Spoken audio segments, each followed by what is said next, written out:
Hello and welcome to my channel.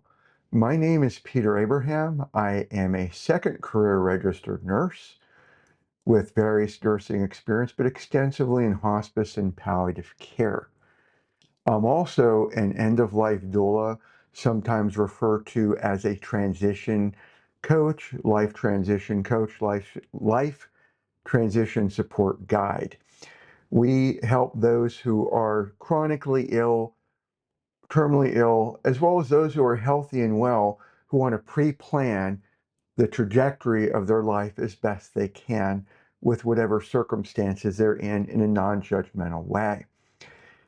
In this channel, if you're new here, welcome and thank you so much for coming and visiting.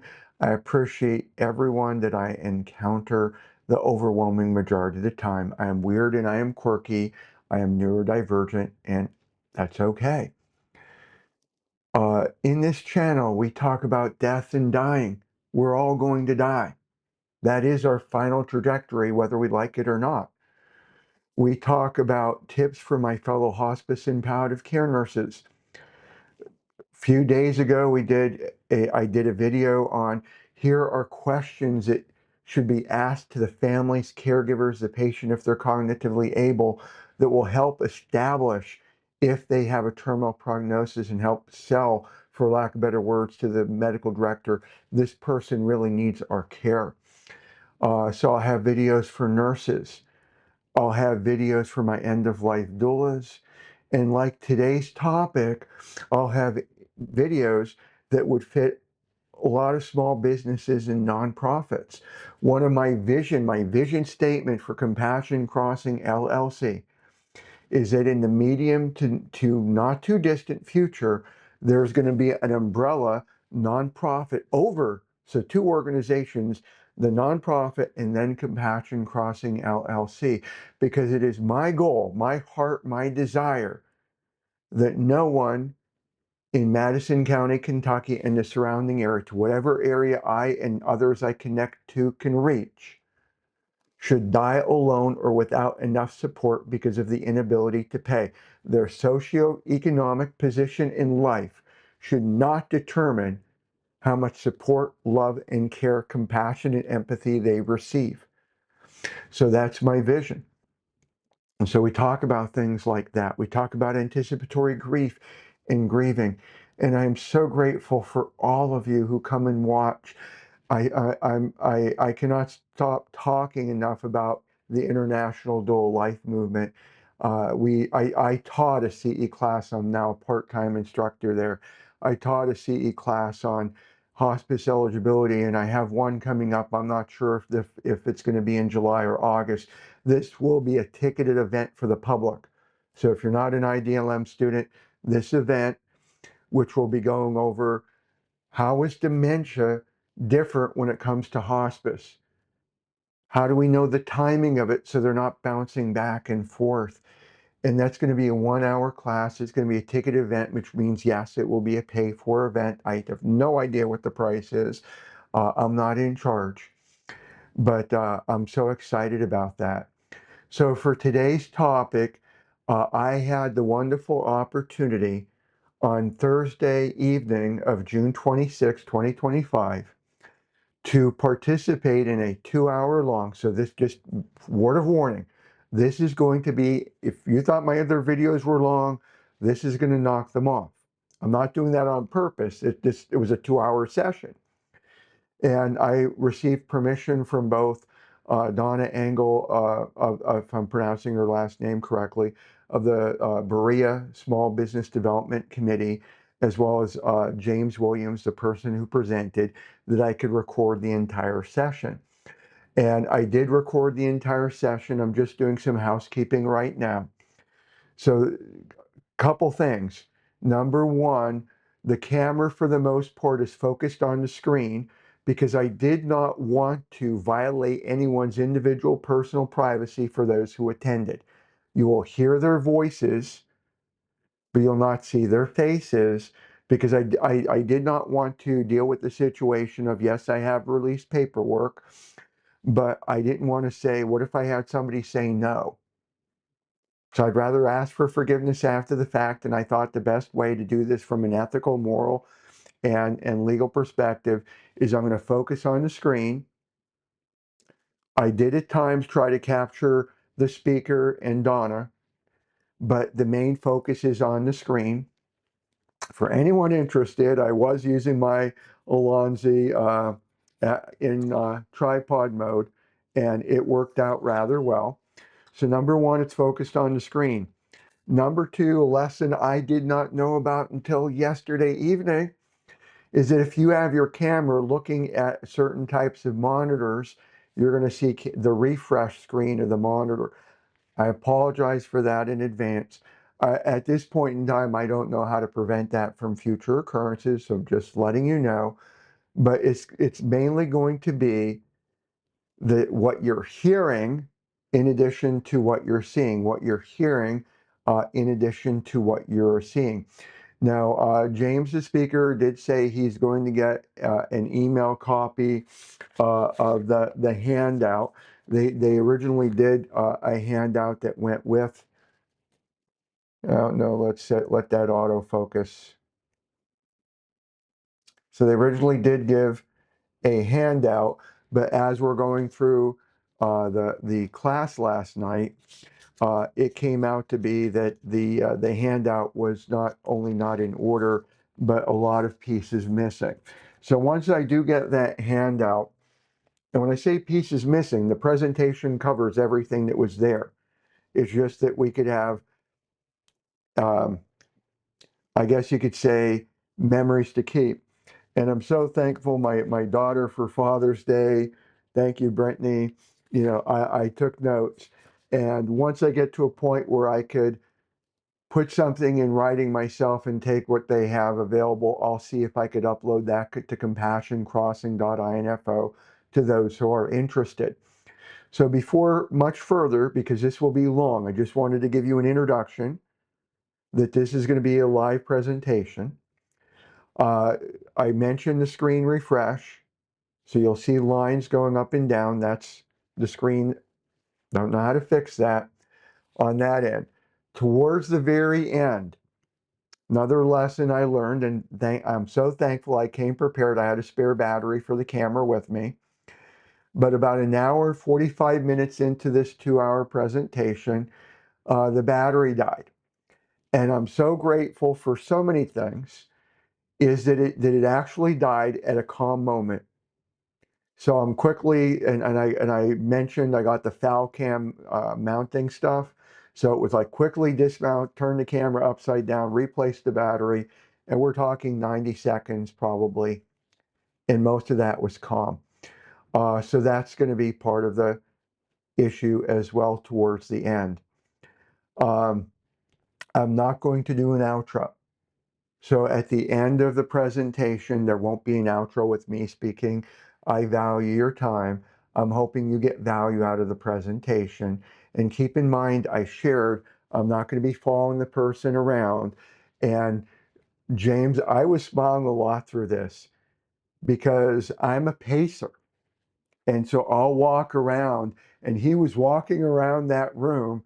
And so there's going to be many reasons why as you're watching what you're about to see, you're not going to be, I'm not tracking James.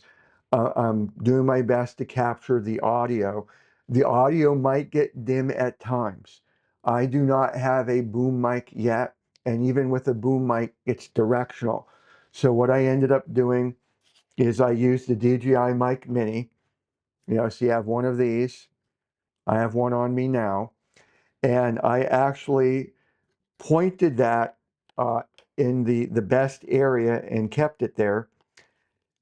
And so this is going to be an experience as to how well that did. I felt that would be a better alternative than the camera microphone. So without much further ado, this is about grant writing. It was a wonderful audience. I really enjoyed it. And if you have any questions or comments, please, this is a non-judgmental space. Comment below and let's get into it. Oh, sorry. I almost forgot.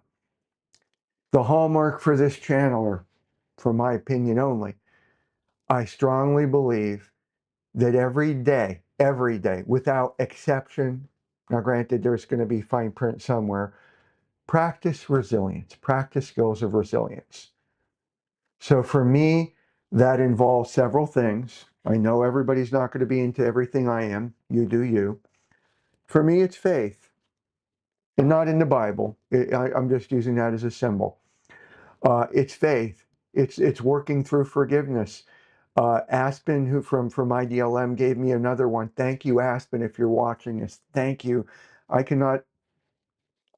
There's not enough words for so many members that go to IDLM. You know, Michelle, Aspen, Anna, uh, Alexa, Pam Carter, all these wonderful people. James and Donna. I can't even remember all the wonderful people. My short-term members of his. But when you talk about like we're doing this wonderful work, I think it is, and we're working with people who are ill, dying, and they're dealing with so many different issues. We're in that setting,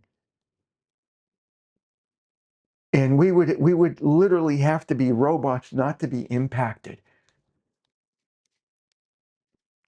So, in order to deal with all of that we deal with, resilience matters so much. I initially called this channel Silver Lining because of looking for the silver lining in things. So ask the question, what are you grateful for? So for me, what I'm grateful for, I'm grateful for the Berea tongue-tied Chamber of Commerce and their Small Business Development Committee, who even for non-members like myself, I'm considering joining, but right now I'm at the point where we just started. I got my first check the other day. Thank you, God, and thank you, the Polaris Support Group out in California. I'm so grateful. But I can't afford yet that membership fee. So I'm grateful that they have these opportunities for small business and for nonprofits where they're giving these classes. And I'm grateful for everyone who attended that class because we had excellent segues into different areas, whether AI should be utilized for grant writing or not, whether the grant people who are getting these proposals in, if they're using AI and to what extent. And it was just a wonderful learning experience. And then I got back from that class.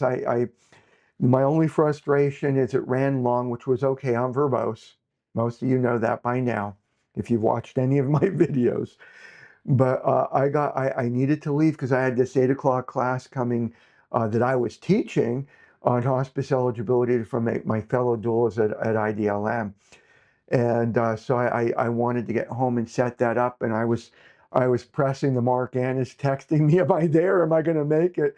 Because here, when I rehooked up the camera that I took with me, I had no audio, and I was like, God, please don't do this to me now. I'm having a meltdown. And I ended up rebooting the computer, solved the problem. But I'm so grateful for these opportunities. So what are you grateful for? You can answer that, and always feel free to chat in the comments below. But I'm gonna go stop this portion. We're gonna dive in, and again, there will not be an outro. The end of the video that you see will be the outro. Thank you so much. God bless. Thank you for coming. We're excited to have you here. We're missing 2 people, so they may drift in, and one's going to be just a little bit late. He was late, but he arrived, so he's not going to be late, so don't pay attention over there. But we're excited to have you here. We understand small business and how difficult it is to survive without grant support. But what a great opportunity is for grant writers to be able to write your own, because nobody knows your business or your mission better than you do. So with the federal grants, I was telling Monica right now, we all know that the federal grants are a mess, and it's going to be very, very limited what's rolling out this year and possibly half a year next year. So with that being offset, we know that the governor is going to replace the federal grants with some of the state funding grants. So we want you in the community to be prepared when those grants roll out and hit the market, that you can sit down quickly and be able to do a good writing grant yourselves. And James Williams, who is our grant instructor tonight, is going to take us through all sorts of steps that will help you write a very beneficial grant that sustains its own self by reading your grant. Most grants are rejected because they're just poorly written and you don't know really what your mission is that you're opening your business about. So there are things that locally that we want to help you be able to write a very good grant and have a good chance of getting something like that. A bit of housekeeping, restrooms are straight back here, men on the first and the women at the back. Kitchen areas right there as well, so if you need to wash your hands or anything, it's there. Pizza, drinks, help yourself, just get up and down because you're going to get a little bit numb because James is going to talk your legs off. But we want interaction, ask your questions, because if you don't and you walk out not knowing what you didn't ask, then it's not good. He will leave you a phone number, email to reach out to him as well, but he's here to answer your questions and to help you push grants through. So we want to support all that we can. So I'll turn the floor over and you can introduce yourself a bit more. And how many took his class last year? Got one. One? Yeah. Okay, very good. Very good. So Yeah. I'll leave I you. see other familiar faces in the room. The problem for me, I'm really good with faces. I am terrible with names, but I extend that. You know, if you can't remember my name, that's okay. Hey, you, I will answer to that. Believe me. So I do see familiar faces, and I think Donna asked. You took the class last summer, right? No, I've taken other classes though through. Did you not take his grant class last year, Sean? Okay. Yeah, I thought I saw you. Yeah. Okay, Yeah. maybe not. If I did, Maybe I not. remember. Okay, let's see. My name is James Williams. I am a grant writer. I've been doing this full time since 2019. I've written grants since around 2010. And then, let's see, what else is relevant? Background in nonprofit, obviously, and background in education. So adults, I love working with adults. Following up on the housekeeping, if I'm on your time. So if you need to do something, you need to take a call, you need to, please. It's great. If there's something that's really pressing that you want to ask about or to make a point, jump in. Okay. Good. Questions, comments, snide remarks before we get started. My presentations, I'm a little snarky, sorry. Let's see. So, I think, yeah, with that, we will get started. Okay, this actually just came out Tuesday, I believe. So this is brand new information. This source here is Giving USA, and what we're breaking down here is Give. So this is on the philanthropy side, whether it is individual giving, direct giving, if you have a cause that you're passionate about, and to foundations. And the way that they've broken this out, when it says foundations there, they're talking about private foundations. Okay? And then below that, it will say, at the bottom it says corporations, corporate foundations.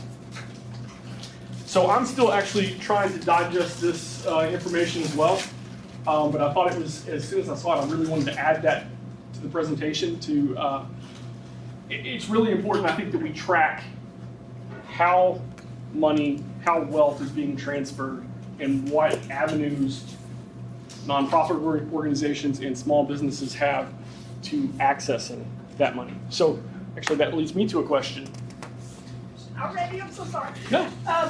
Is this the web link to Yes. that? Yes, it is. Mm-hmm. Yeah, that link is the source link for this graph. How many of you tonight are representing a nonprofit organization? Hands up a little higher. Yeah. Okay. Okay. Small businesses. Okay. Even split. Okay. All right. Okay. So historically, It's back up. That's interesting. Historically, individuals were a key avenue for giving, right? And so for nonprofits, for example, right, that was a key source of income for nonprofit organizations was through individual giving. That had actually started to decline from about the time I actually got into this in 2010 up until a year or so ago. That had declined. It wasn't that individuals were not giving. They were, instead of giving directly though, they were giving to foundations.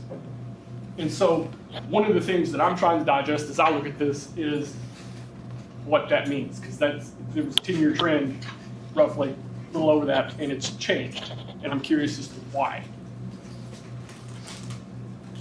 Another thing that jumps out to me, just as somebody that works with nonprofits, is bequests are down. And that's intriguing to me.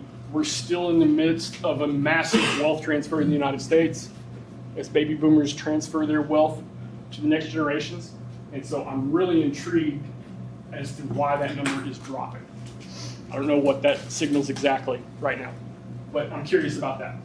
So I did just want to share this with you though, just kind of to give you an idea, places that potential funding is coming from. Okay, now the proposal process.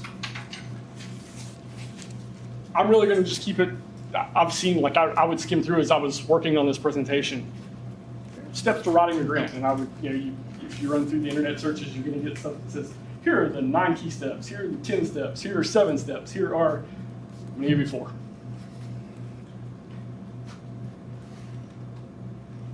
Okay, let's see, back into the room. Can you guys see this screen? Not at all. Not at all. You can't read what the little purple. Yeah, this one.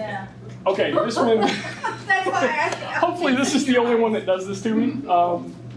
So what it does say, for those of you in the back of the room, identify. So this first step, we're just identifying a problem or an opportunity.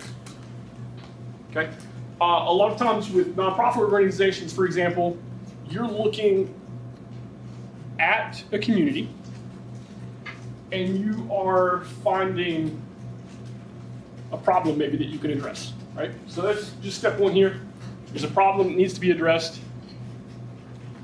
For a small business, this may be you're finding opportunities in a community. There are opportunities for you to step in and provide a service that at the moment doesn't exist in your community, right? So problems and opportunities. Whether you are nonprofit or for-profit, small business, know thyself, mission-based approach. What do I mean by that? Not everybody raised their hand at once. Strengths, weaknesses, opportunities, threats. Okay, SWOT analysis, good. What else? Add to it. Anybody know that's, I thought, nope. It's kind of hard with that pillar. Know thyself, mission-based. What am I saying? Your mission statement? Yes. So my nonprofit people in the room, you definitely didn't get into this for the money, right? Yeah? What are you passionate about? I'm gonna take you guys, right? We're sitting in a group, it's easy to pick on you guys. So what are you passionate about? Why did you get into volunteer services? Save lives, make a difference. Save lives? Yeah. Pretty much same thing. Same thing? Yeah. Help out in the community. Help out in the community. Help out in the community, right? Okay. Other nonprofit folks, know thyself, mission-based. You want to add to what you said earlier? Yeah, meeting needs of people whose needs are being met, and where they're able to, their needs are being able to met, financially. Okay. Where they're able to have needs met. Would know thyself also include like your vision statement, where you see yourself down the road? Yes, it does.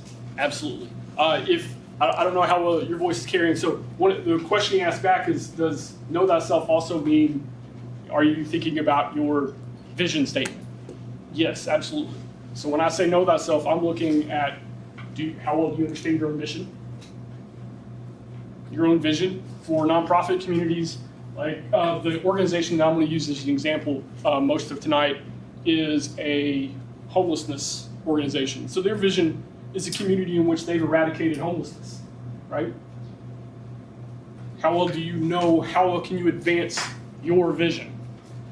But our small business people in the room, you too did not get into this for the money, right? You got into this because you're passionate about something. You want to share that with your community. You want to step into a niche, an opening in your community where there's something that's missing and you can fill that need, right? You're just as mission-based, okay? But I want you to, why? I spent a lot of time the last time I was here knowing your why, okay? Okay, so that's step one. Step two, research. So that's where you are now.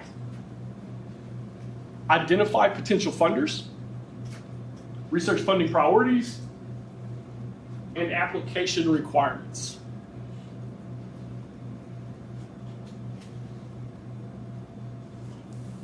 So this is going out into your external environment after you've been in your community, you know what you're about, you know what your community needs. You're trying to fill a gap in the community. Now we're going to step outside of that, right, and look for the funding support. My background primarily as a grant writer, I write for organizations that are working with private foundations as funders. Or I work with organizations that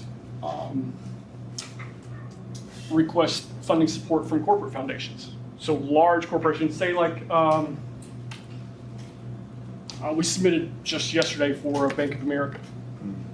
So PNC Bank, Bank of America, many large Fortune 500 companies have a philanthropic arm. They are, through that, they are putting money back into the communities that they serve. Typically, it's within their footprint. So a month or so ago, I submitted one for an organization for Dominion Energy. They have a footprint along the eastern seaboard. So if you were a nonprofit in Virginia or South Carolina or within that footprint, that is an opportunity to seek out funding from a corporate foundation. So identifying potential funders, and I have, I'll give this out near the end, I have a list to at least get you started on research of your own. Okay, I've got a list, it's a one-pager with some different websites for you to check out. The second piece of this stuff, funding priorities.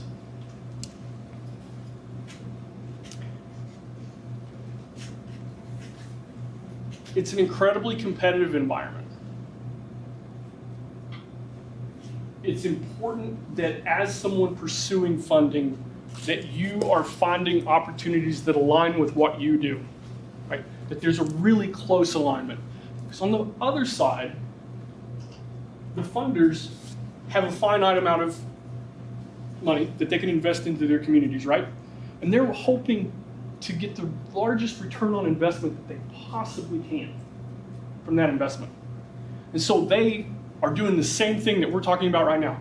They're looking at your application, your interest. Does it align with the priorities they have? How closely does it align? If there's close alignment with those, then yeah, you've increased your chances of getting funded, right? But if we're just applying for grants, just to seek out money, you're wasting your time.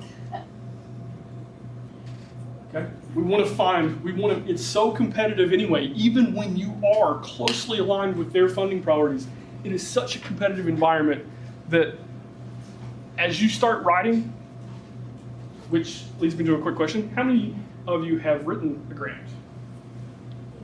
So many years ago. And no, that's okay. That's okay. I don't want you wasting your time, okay? So as you get started, as you go into this, that's what this step is for. Researching out opportunities where there is definitely an alignment in your values, their funding priorities. Okay, step 3, plan. Develop a proposal.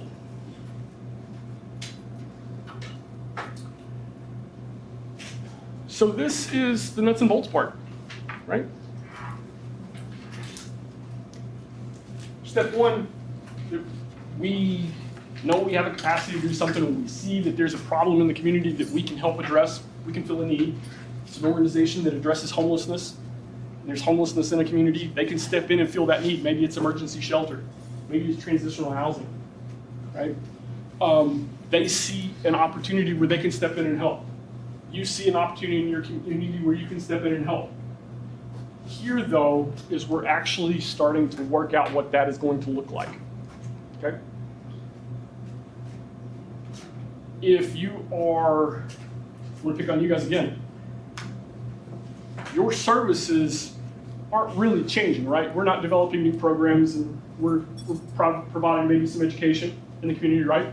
And then providing those life-saving, right? So you're not having to look at a funding opportunity and then go, oh, do I have a program? Is there something I need to design that will fit this? You've got an advantage there. But we may have organizations that you see an opportunity to jump in. There's a funder that has an interest in that, and you may design a program around it. Okay? This step is where we start planning that out. Yeah, I'm gonna pick it. Okay, then step 4, writing process. Initial draft, get other people's eyes on it, right? I write professionally, I write every single day. I'm aware of just how much stuff I miss, right? If I write it and go, okay, now one, I've got to put this aside and come back to it, right? When I do my review, but I also need to get someone else's eyes on it, right? There are too many biases that we have, there are confirmation biases and so forth. As we're writing, we may make mistakes and we're completely oblivious to that. Get other people's eyes on them, the more the better, right? Have them help you review and edit. Edit, and revise. Okay, core components for a proposal. Now this should get back, if you're in the back and still kind of having a hard time seeing, this will get back to the paper that is in front of you, so you can follow along there too as well.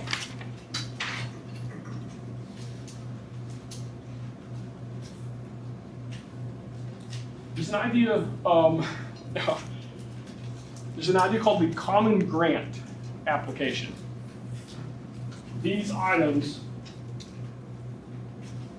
appear on a Common Grant application. So what I mean by that is that sometimes as a funder, you're coming to me, you're hoping to request some financial support. Well, if I walked up and asked you for money, hey, can I borrow a couple bucks? Yeah, a couple bucks, yeah, sure, right? If I come up and ask you to borrow a fairly significant amount of money, what are you going to want to know? How you're using it. How I'm using it. Oh, that's great. Yes, how I'm using it. Yes. Who you are. Who I am. Yep. Why you want it. Yes. Yes. And those two go perfectly together, right? How am I going to use it? Any others? When you're going to pay it back. When I'm going to pay it back, right? In this case, as a funder, if I'm giving the money, if I'm granting, I'm not so much worried about when you're going to pay it back, but I am really very interested in what my investment got me, right? So I want a report. I want a timely report with real information. We're going to come back to that idea. Yes? And also, where your other money went. Why do this? Let me see where your other money is. That's a good one. Yes, yes, yes. So, and I think you raised your hand earlier, you're right. You've written grants in the, yeah. So, one of the big components down here, budget and supporting documents, right? if I'm a funder and you are writing a grant application, there's typically a very common list of attachments of supporting documents that I'm going to have to share about myself, about my organization. It talks about that, my financial health. How, hey, we talked about it. How healthy is my organization? If the funder invests in me, is it a good investment? Can I protect that investment and use it as it was intended? Right? Is the organization healthy enough to sustain it? So, I'll tell you in advance, we've got 2 hours, it's a lot to cover, right? So I'm going to cut off governance, budget, and supporting documents. I wanted you to see it. Those are common grant themes, right? A lot of times these grant applications are broken up into sections. You're going to get a section on governance. You get a section where you have to, one, you're going to have to give them your organizational budget. 2, if you're developing a program for a project, you've got to have a budget for that as well. And then the supporting documents that go with that. If you're a nonprofit, it's your 501c3, it's your organizational budget. They may reach back in time, a few years. They're going to want, if you're a nonprofit, they may want your 990s. All of this so they can build an understanding of your financial health. So what I want you to take away from that, those supporting documents, we're in the research stage. On your end, if this is a process that you choose to pursue, I want you to start assembling your documents, right? You need your letter of incorporation. You need this budget. Typically, they may want a budget year, a fiscal year behind. So that's 2, right? Depending on where we are in the funding cycle, they may be looking for your next budget. What does your budget for the next fiscal year look like? So that's possibly 3 that you may have to come up with, right? If you're a nonprofit, they may want to look at your audited statements. That's something, all of this needs to be pulled together, right? So that it's very easy when it comes time to write and apply, you've got all of it there. It's really easy to attach that to the. James, if you're doing a small business startup grant, documentation would just be your normal tax identification numbers and things like that. Is it harder for a new startup business that hasn't officially opened yet to present and be funded than it would be 6 months or a year into it? Yes. Yeah. That's unfortunately that is the case. If you are new, whether it's on the small business side or the nonprofit side, if you're new, you have less of a history, you're more of a risk. It's going to be a little more difficult to access that. Yeah, that's a great point. So your documentation and the writing and preparing of a budget should be very, very realistic. Yeah. Other comments or questions? That was, yeah. Is it kind of like Shark Tank? I like it. Unfortunately, no.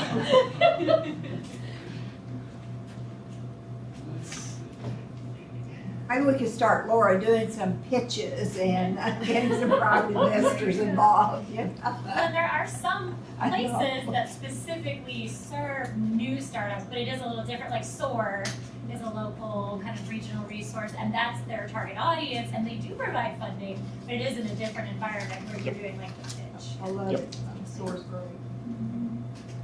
All right. Very early takeaways. For this, I've moved from, we said step 1, self. Step 2, researching the environment. Step 3, we've planned, right? We figured out. Step 4 is the actual writing process. So these takeaways are for your writing process, okay? 1, brevity. How many of you are in work where you have to do large amounts of reading?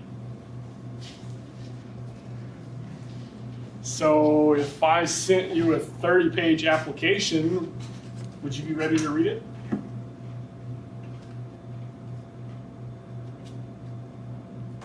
Not when they're pouring in. So often what we're seeing now is that grant applications have word count and or character count limits, and they're very strict. So the me that went to college and my professor said, hey, I want this to be 5 pages or 6 pages, and I was like, well, that's just me getting started. Here's 40. It's not gonna work here. The question, so this is of course the topic of the day, but AI is now becoming a very prominent part of all these processes. I'm curious, I know I was hearing, and I haven't researched, but just now that even like job applications, a lot of those are starting to be run through like AI filters or whatever, but also that employers are utilizing it. I'm just wondering what that's gonna do. I mean, and of course a lot of people use AI to start their drafts, and you know, we all have our own, where we stand on how to use it or not. Personally, I'm gonna do it all myself. And actually maybe that's something you'll address. Like for me, I'm like, no, just humans. But AI is powerful, you know, and tons of people are using it. So I'm curious how that's gonna. That's a great question. Yeah. AI is an incredibly powerful tool if used appropriately.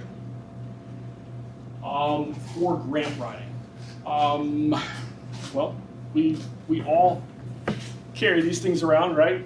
And we invariably get sucked into them when we're reading articles or we're watching videos or we're doing those things, right? Can you tell when a human writes it and when AI right away? Why? Because when AI writes it, it's different in the structure and the wording of how it's written. Structure and tone. Yeah. Yep. I think it should tell a story, your story, and AI doesn't know your story. It's gonna correct all the grammar and make it professional, or it's gonna make it sound persuasive, or however it does it. But it does not know, like you said, the tone or how to convey your story the way you should. So authentic voice. I've got 2. I'm gonna go here first. No, you go ahead. I'm gonna go here first, then I'm gonna come back. Well, so I'm thinking, okay, we don't know if it's AI or if I wrote it or somebody in computer land wrote it. What would they allow someone to actually do a presentation in front of them to convey what they're looking for? Why wouldn't that be an option? A funder? Yes. Okay. So I'm gonna answer this from the perspective, since it's grant writing, I'm gonna answer this if you're writing a grant proposal to a corporate foundation, a private foundation, they don't have the time or manpower. Typically those committees that are reviewing the drafts, and that's another reason they're so limited for space, they have such a limit with manpower that often, and this is something as you get into writing, when you can, if after you've gotten a decision back, you can ask for feedback from the committee to get, oh, you really like this part about my proposal, but this needed work, the budget needed work, or right, maybe some of the deliverables needed work. Some organizations, some foundations will encourage that, but it's after the process is complete. They actually do not have the manpower to go. Yes. Oh, yeah, I was just going to mention about AI. Like, Sure. I agree with everyone, what they said. Like, when AI spits something out, it doesn't feel warm, it's different than a human, 100%, hands down. I write with AI all the time. And the difference is because, like, I think something that's missing overall is that, you know, so many people try to be like, okay, I want AI to write this whole big, huge thing, you know? But when I'm like, okay, I need to write this whole big thing, I take it paragraph by paragraph. So I am completely in it. And you know what? Whatever AI generates first time, I'm like, no, that's not what I meant. Oh, okay. And then you tell AI that, and then it revises it. Or then I'm like, no, I still like my sentence better. And so it's just this idea of like, like you said, a powerful tool. It doesn't mean that your soul isn't in those words. It's just, if you just say yes, write the whole thing, yeah, that's not gonna be your soul. Right. But if you use it like smartly, or not smartly, That's okay. as a tool, Yeah. instead of like do everything for me, hey, I'm going to help you make my voice as clear as I need it to be, and then you're cultivating a whole new level of like, oh good, that's gonna get in front of them, and that's exactly the sentiment I did. So it's just about taking the time with AI to actually produce something, it doesn't have to be all or nothing, you know what I mean? I love that you said that. I work with another, with a lady that she's much further along this process than I am. So I'm writing somewhere in the hundreds of thousands in a year. She's in the millions. She's really successful. That is exactly how she uses AI. It's an iterative tool. So she comes in with an idea, she puts that idea down on paper, right? Hey, what do you think of this? And so now she's got somebody, a brainstorming partner, right there with her. Relationship. Yeah. So we bounce back and forth. Like you said, something you said, I'm teaching AI, I'm teaching this tool what I'm looking for, right? And so that relationship back and forth, she's got that other set of eyes, right?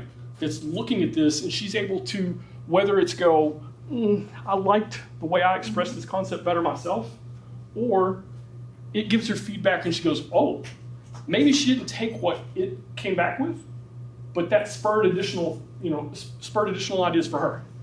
And so, yeah, that's exactly how she uses it. I'll be totally honest, I do not use AI. I'm usually really quick, like as soon as I ask the question, I'm usually really quick to pick AI out, but I can value the way people are using it as an iterative tool. Yes? I'd just like to add to that, I think that I have used AI a little bit, but I don't usually prefer it because I have not spent enough time with it that I feel like it's more frustrating. It takes me more time than just to write. Yeah. But the majority of us that are doing these things are not necessarily writers. So you're a writer, and so when you are finished, you've had somebody, a colleague or someone edit, and you submit a grant, it is a professionally written paper. And so for the majority of us who are not necessarily that, the difference so when you learn to use AI, it's going to create a polished, professionally written paper. And so that's kind of the value of learning it, as opposed to, because we don't all have perfect punctuation and tone, and we've forgotten a lot of these things that we've learned in college or in high school, about writing. So that's what we do with that. Two excellent points about using it as a tool, right? Whether it's the idea generation side, or to polish up afterwards. Yeah. Because we're competing with grant writers. It's not just competing with someone who got an A+ in English, where we got a C, and they do pay attention. Yes. And it does, as someone who writes proposals, reads proposals, edits.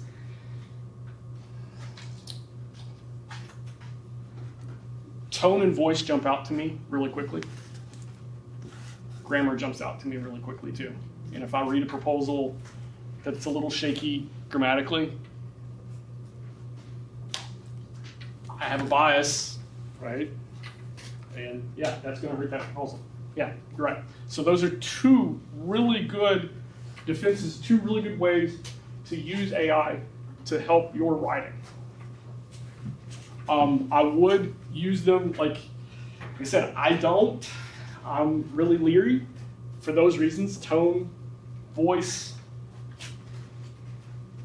but I can see the benefits and I respect those benefits. And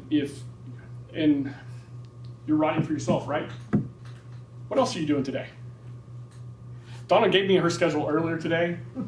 I wanted to cry. I got up and worked all day. I wrote all day, but I didn't. I wanted to cry. Right for 7:30 this morning, were you? No, I was going, but I wasn't doing that. I was writing, and I could write for a bit, and okay, right?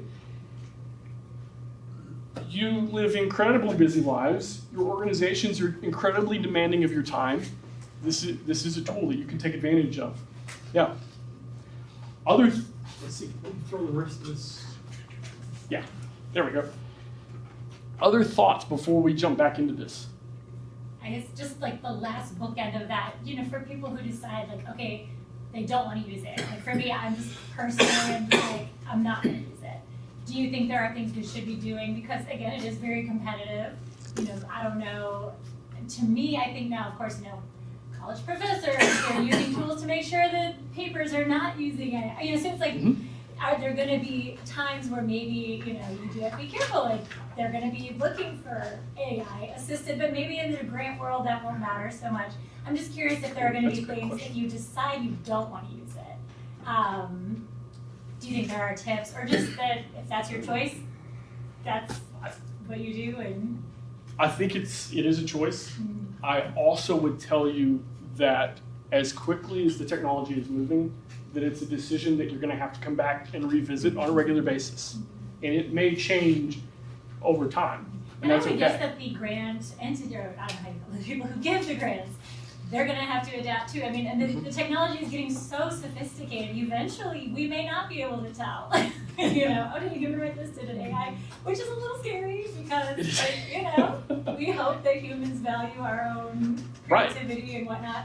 So it's going to always be evolving. We're not quite there yet where you can't tell the difference. So I guess that'll just probably be in that industry. They're going to be adapting to make sure, and maybe they're going to build in elements to, research these organizations that are submitting proposal, making sure that they're being honest and whatnot. I don't know. It'll just be interesting to see what happens. That's an interesting question. I'm not sure. I think as long as it's being used as a tool, that it'll, the evaluators are just looking for a good proposal that makes sense, that hits some of the other things we're talking about. So if, yes. More eyes on it.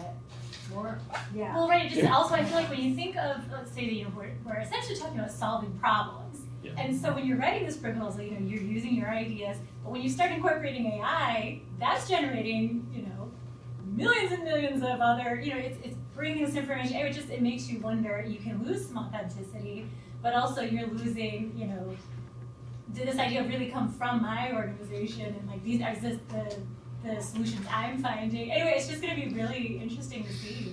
That's when you think about how complex the AI world, and it's always learning, and it's actually like, we get into a relationship with AI. It's like that's also a little like, wow, it's learning about us too. Yes. And so just I think for the people who are giving the funds, they're just going to be having to do more research probably to make sure that it actually is a good fit for. So it'll be interesting to see.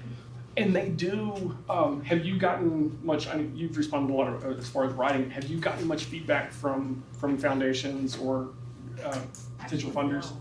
And I've even requested feedback, and it's so. It depends on the situation. If I wrote for an organization that we felt like we were strong and we got rejected, I'm going to want to know why. So if they will give that feedback, if they're willing to give it, then I'm really curious to any information that I can take in that's going to help me and help that organization get better. I was just curious though, because I know, fortunately for me, I'm on the side where I'm writing, but I'm not dealing with so you can write and submit, and as part of your application process, this may help answer your question a little bit. There's always who at your organization is familiar with this application and how can we reach them?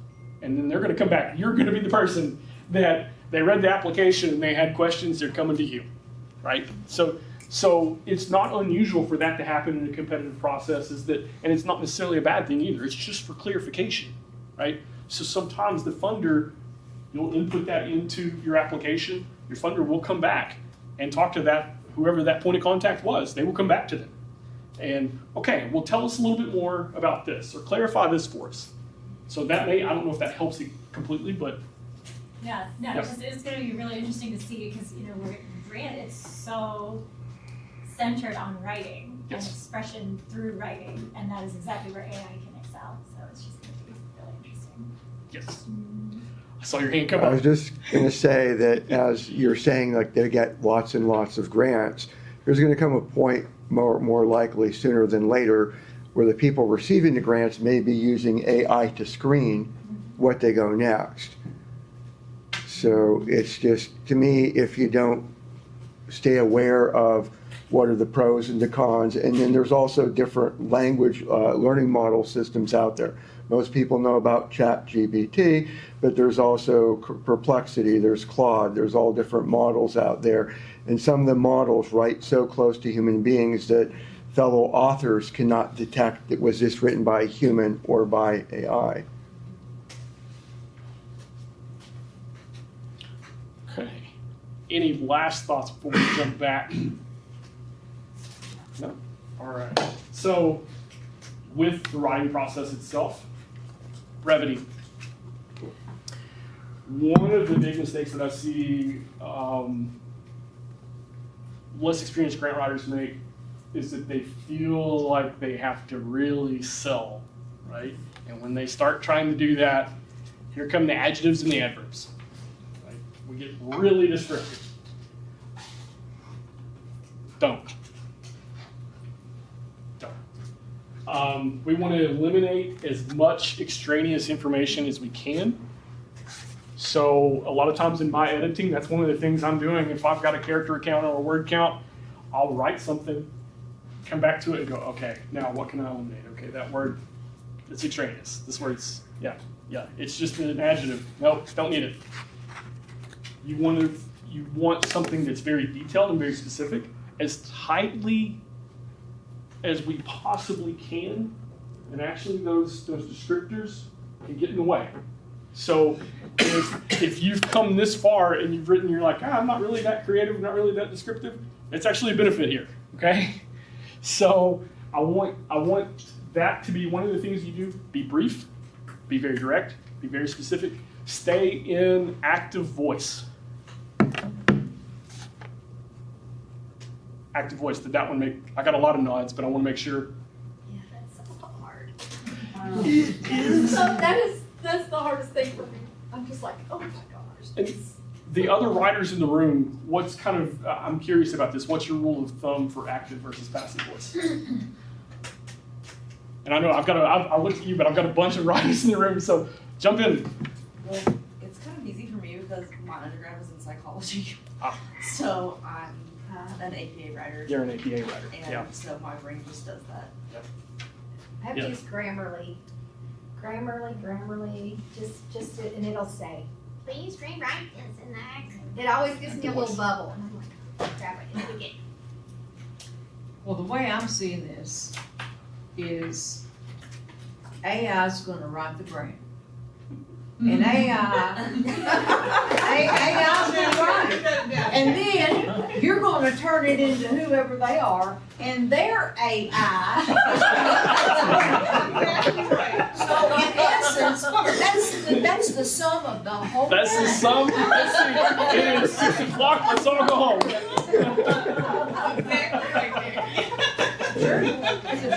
And you just said earlier, they don't have time. They don't have time to listen to me personally, because to make that human connection, well, the human connection to me and what I'm understanding has already been removed because of time. We're too busy. So an AI is gonna write it because they're gonna know exactly what to say and what to do. And then they're gonna turn it into the AI department at that particular company, and they're gonna do the very same thing. So really, it's that AI against that AI. But you just took his job. Listen, I don't know nothing about any of this, but that's exactly how I see this party going. Yeah, a few years ago I would have said I'm safe. I don't feel that way anymore. Yeah. Continuing with this, organized, logical, realistic, and relevant. All that's pretty self-explanatory. Audience matters. So this is where your voice is coming in. This is one of my, staying with the AI theme, this is one of my big issues with AI. Is voice and tone. So as someone, audience matters. That human connection that you're looking for, I can, not always, but typically if you give me something, I can read it and go, yes, person wrote this, no, they didn't. Why does audience matter? Again, we're going back to that research that you did early on. Understand your funders' priorities and address them. And I'm going to give you an example in a little bit of a funder that this particular organization that I'm working with, they've written 3, 4, 5 years in a row now, I think. This year, there was a little bit of a thematic change in the way and what they were focused on as a funder, what they wanted to invest their money in. And so then the question for us was, okay, do we authentically fit, or should we not write this time? But I want you to be looking for alignment. And then, yes, sir. How much should we trust that they understand what we're asking for? So, like one of the ones that I just submitted was for State Farm. It's a fire department. Yeah. I'm asking for funding for a specific type of firefighting equipment that is very technical. Should I assume that the people who are reviewing the grant have expertise or knowledge in that area? Am I going to come across as a butthole if I mansplain it? Or my answer is that one, they're going to have a greater level of understanding than I am, right? But they're still a generalist.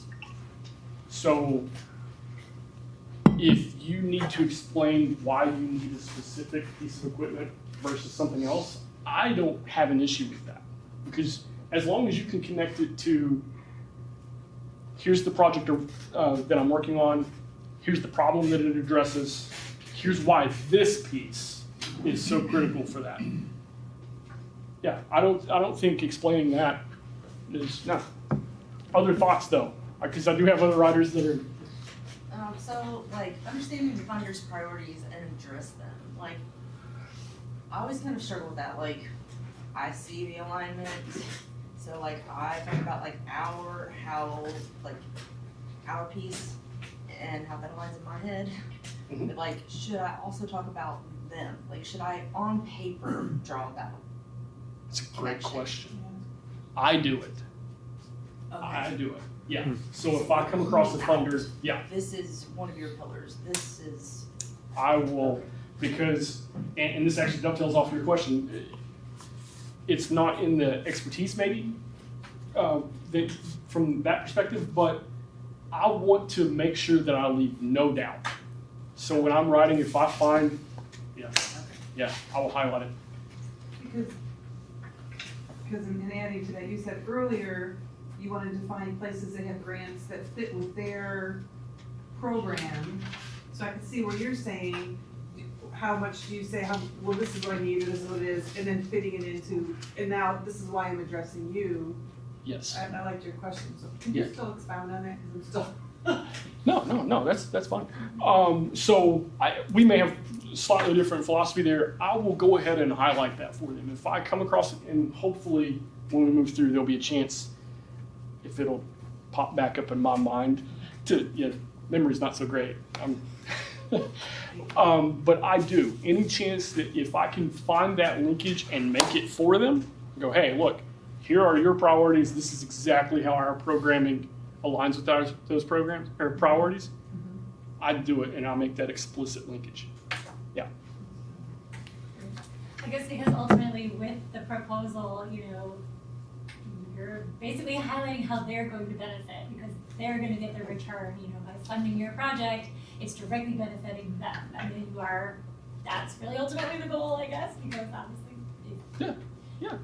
It's the same as, we asked the hypothetical about me borrowing money from you, right? You're going to want to know, what's my return on this? In the case where I'm borrowing money, how quickly am I going to pay it back, right? But in this case, it's if I invest money into your project, what are long-term benefits? Yeah. Is my investment Does it make it worthwhile? Back to that know thyself. As somebody who writes, there's an organization that I work with, and I've written for them for about 3 years now. Yeah. So, there we go. I skipped ahead in my mind. Be authentic. We've talked about. I think that one's pretty easy, right? The next piece. Once again, your time is valuable. I suggest creating a file in your system where you include responses to some of those common questions so that you've already got a place to start, right? So often we mentioned organizational, what's your mission, what's your history, what's your, those are pretty common. You're gonna see that on a regular basis. So you've written something, definitely get other eyes in the organization on that. That's definitely something where it's an iterative process again, and you want everybody to be able to own that and contribute to that. Once you get that, now you've got a framework, right? Throw that into a file and keep it. You can always come back to that and go, okay, I'm working on this application. Here are the questions about the organization that they're asking me. I can pull from it. It's not always going to be exactly the same. That's okay, right? But you've got something to start with so that every time you sit down, you're not starting from zero, okay? So strongly with your organizations, not only are we creating that folder that has all of the relevant financial data that you can add as supporting documents and attachments, but you're also creating a folder for yourself that answers some of these key themes that you're going to see pop up on common grant applications. Whether it's about the organization or it's about how you evaluate, right? I've funded your project. How do you plan to collect data? How do you plan to evaluate it? What does success look like for you? Right? That's a question you're going to have to answer almost every single time. So go ahead and get yourself that little boost, right? You're already going to have that set aside. It's going to be in a folder. You can come back to it, grab it, and then you get to tweak it to fit. This isn't one size fits all, but it's going to give you a start. Okay.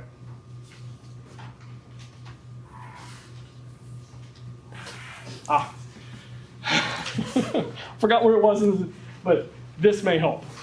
So, alignment with the funder's purpose. So yes, this organization that I've been working with for the past couple of years, they've written, even before I started working with them, they were writing to this particular funder. They have a relationship with this funder. So once we answered the question earlier, it's really hard to break in. If you're a new organization that's applying, it's really hard to break in. But now they've been awarded grants in the past. They have a relationship with the funder. They've demonstrated what they've done with the money, right? And we've got that relationship. So it's a regular process to go back to that funder and go, hey, here's what we're doing right now, right? Well, this time, there was a little bit of a change. This was the prompt I got.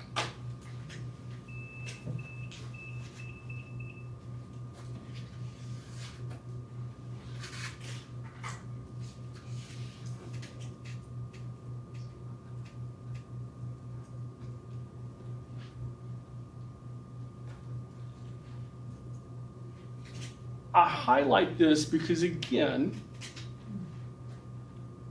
think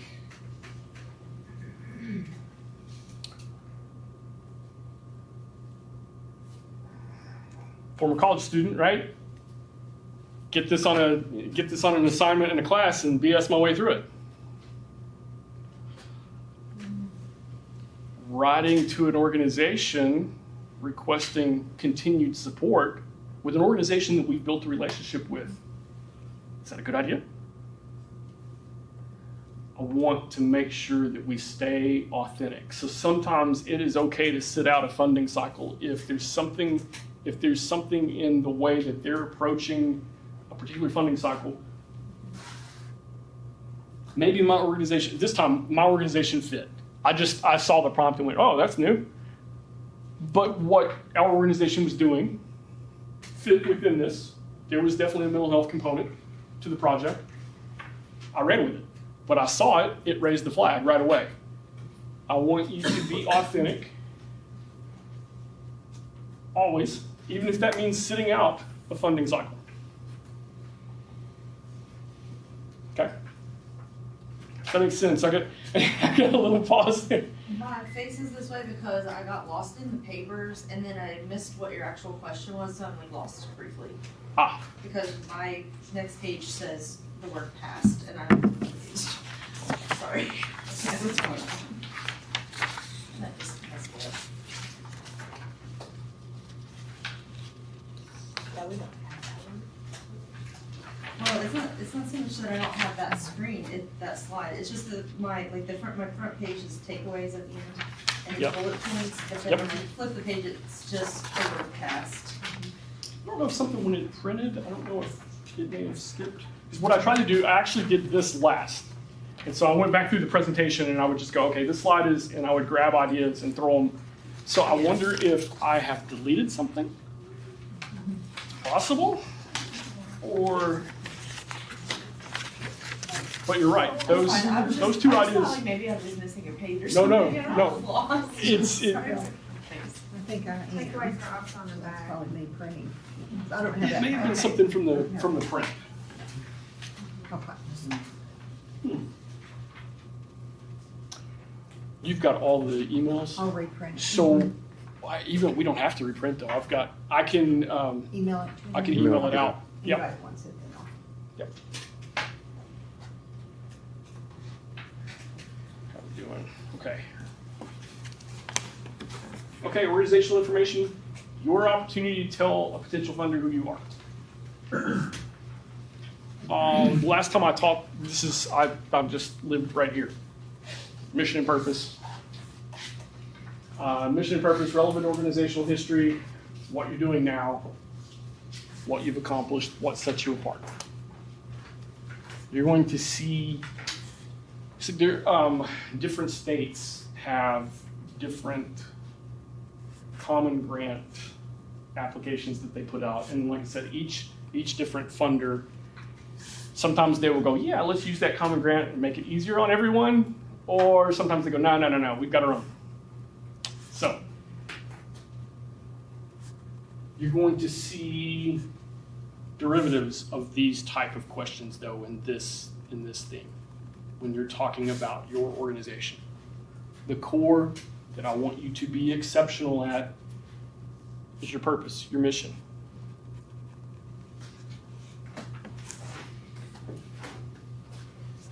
So this one,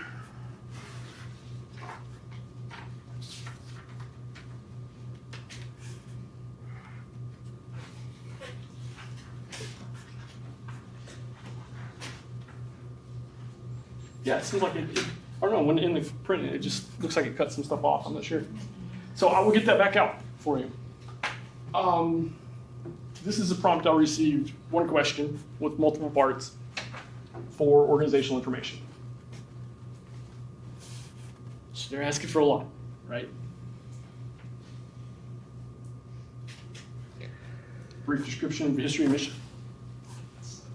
The need that I'm looking to address. Current programming. The number of paid staff, part-time staff, that's kind of unusual. I'm used to seeing that maybe in like as a somewhere else in the application. Kind of odd to see it here. And this last piece, we're gonna highlight and come back to again, your organization's relationships with other organizations, working to meet the same needs, providing similar services. Please explain how you differ from these agencies. So we're going to come at this question, this last question, from a couple of different perspectives through the next hour that we've got together. It's a really delicate balancing process to, one, differentiate yourself from other organizations that are doing similar work. And we do want to differentiate ourselves, right? Whether it's nonprofit, small business, you want to be able to differentiate what you do from what someone else does. At the same time, we're fulfilling a need in the community. And our funder is going to want to get the best ROI possible. So this is a little bit of a needle to thread. Okay, so this next piece that pops up, this in your papers,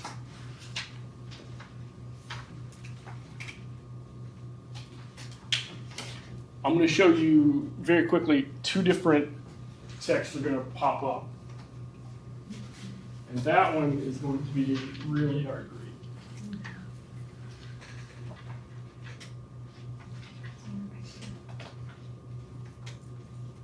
Oops.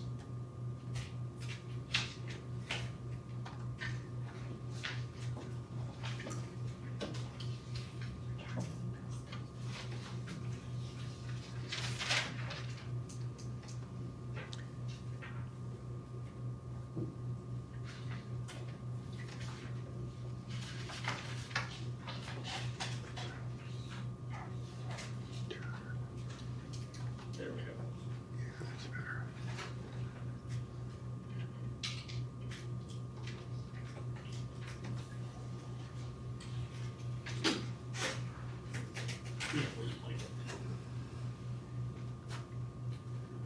Okay, what we're going to look at, side-by-side comparison, two different ways to answer the history and mission.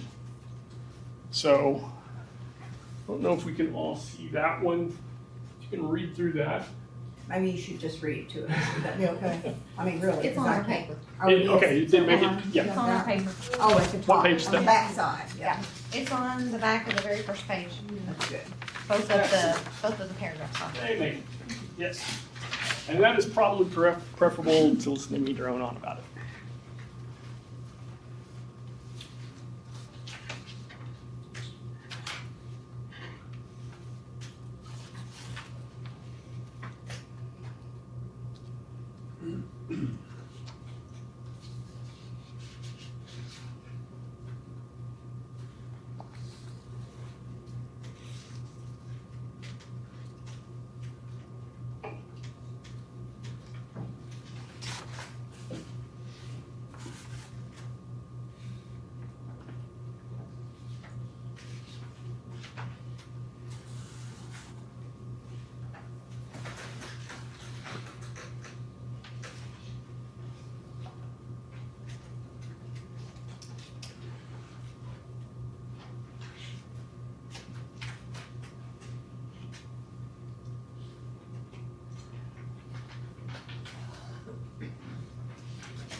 Okay, I'm going to put you in the funder's shoes for a moment. This is the same organization writing both of these responses. What are your thoughts? I'll take the second one. Take the second one. Why? It's more personal. It talks about Father Tony. It gives more details. It gives statistics. Served over 900 people in the past fiscal year, 31% increase of the previous fiscal year, 53% over the 22. So it comes across more personal, more authentic, and with statistics that it's like I can dig into. Right, there's a balance there. Yeah, yeah. Other thoughts? So that first paragraph's like, oh, AI could have written that. There's nothing specific about the actual organization. So you're getting a lot more data, you're getting the authentic voice and information in that second one. Although the first one, it's got a lot of the buzzwords, you know, which I feel like you have to, that's a fine line, Speaking keywords. of words, buzzwords, are we not supposed to use like homelessness anymore and say unhoused?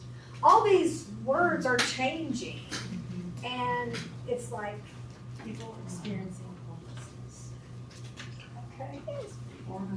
There's different definitions of I homelessness. know, it's Because now like, it was, we had to change to unhoused, no, now it's even more than just unhoused. It's different types of homelessness, different types of unhoused. Now there's like 10 different definitions, it's not just unhoused and just Good grief. homelessness. Well, and I think if you're in that field, like you are adapting, and I think part of it's just to honor the people that are going through those crises. You know, it's to be more humane, you know, and to honor we don't want to put labels. I think that's a good thing that we're progressing and not just doing these blanket labels. So I feel like if you're in that field, like that's just evolving, and you would be reflecting that, and you would hopefully be using the current. but isn't there certain words you're not supposed to use? In reference to homelessness? No, in reference to like writing grants, these words that are out. I think you should just worry about being authentic. I don't think you're gonna offend anybody if that is where your passion and heart is, no matter what your label is. And I think giving into, it has to be specific words, is giving into, you're giving them the power over, like if your heart is in that and they're homeless and that's your passion, you stuck to your authenticity. I'm gonna agree, but a little bit disagree when it comes to grant writing. Because if somebody is giving you a grant, now when it comes to your heart, Yeah. what you said is completely true. And when you are working with people, I completely agree with you. But if somebody's giving you money, a lot of times they are going to expect that you have the proper technology. And see, and I That's what I guess, mean. yeah, That's I guess what I that's where I don't want their money then. Well, I can understand that too. No, I mean, yeah, I it's can just, understand you that. have to have your own values, and if that value doesn't line up because they have to pander to whatever that is, then maybe, you know, if you're authentic, you know, so I totally agree, I get it. I kind of agree with you on that I too. get it, but yeah, so then it's like, then you have to, what boundary, what is it worth for you to get that money versus your boundary or value that you're gonna place on yourself?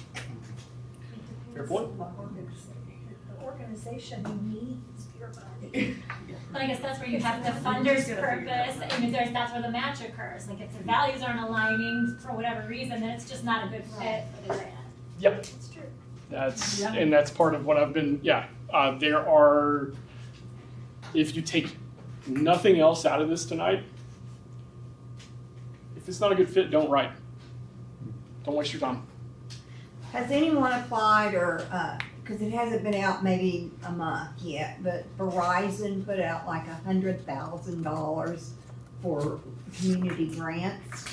And when I went in to look at it and check it out, it was very community based, which I found wonderful to hear. But it was all about, you know, your collaboration with other partnerships in your community and what are you giving back, you know, and things like that. So we are seeing more of those, like State Farm, you know, who would ever think of State Farm doing grants for the community? So there are a lot of them. Donna, is there a resource where all these grants are posted He's gonna specifically? give you something later. That's what I was gonna say. That would be a very nice resource to have. The other folks that write in the room, it's a hodgepodge. It's just, are you paying for a site right now? Nope. I'm not either currently, but that's probably gonna change. But to answer your question, there are places, there are entities that gather all of that together and then put it behind the paywall. Yeah, but you can also Google, just like, you might strike lucky, just Google like, where do I find grants? And sometimes people will like do a blog and they might list like 25 and 3 or 4 of them might match it, you know? Yeah. But yeah, if I'm getting to that point where I may bite the bullet and go pay to get behind the paywall. It just depends. And then it may not be worth it, and then I'll drop it again. But yes, there are entities out there that do that, and then they hide all that from you after they collect it. To go back I like this conversation, by the way. I love working with adults. I love it. I love it. I can, because your expertise and your experience takes over, and you guys are sharing really valid information with one another that I can't give you. But you guys already have it right here. So again, I love working with adults. I love this type of environment. So thank you. I've enjoyed the discussion tonight. And going back to, I'm very big on authenticity, right? I'm very big on finding things that fit, that you feel like fit. The language, I think your point about the nuances for homelessness, that's typically where I write, is that the organization I'm working with is in a metropolitan area. So the experiences of homelessness are different, and the language is there. Instead of being one universal term, there's language there that describes or tries to capture at least a little bit of what each of those experiences are like. And so your point, I think, is well made that, yeah, when we can, if it doesn't violate your organization, yeah, then I will make that shift and try to look at the language that the funder is using and go, okay, yeah, is this something that we would feel good about? Is it authentic to us? Okay, yeah, I'll incorporate that. Yeah. So in writing for this organization, I use the term homelessness. I use the term unhoused. I've used the term precariously housed because there are so many different experiences of homelessness. Yeah. Okay, so we hit both of those. First one, Notice too, they clocked in, the second one clocked in, what, about 30 more words? Yeah. And we were, it's a really tough balance to hit, but we hit the balance, tried to hit the balance between, by the way, this organization, this story is totally true. This organization started because a priest found two men homeless on a really cold night and invites them back into the church. So it began completely organically with one person seeing a problem and trying to address it. And it went from that to that organization going, okay, we'll take one room in the basement of this church and put up cots. And they did that for the next 8 years. And now they are a pretty good sized organization that has programming that addresses homelessness, from whether it's street outreach to permanent supportive housing to transitional housing to rapid rehousing, and two emergency shelters.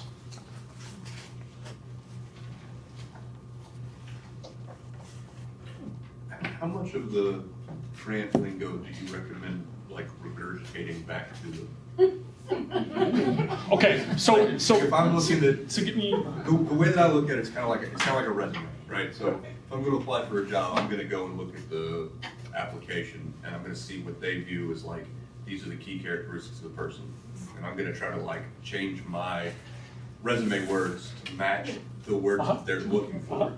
So would you do that similarly in a grant narrative? Like, you're looking, like, they say that they want these things or see these things. If I use their words, does that look lazy, or does that look good? I'm going to try to answer that question with a little side quest. How many of you have kids in school now, or, okay, what are we on now? Is it ACER, or is it, what's the acronym? Anybody know?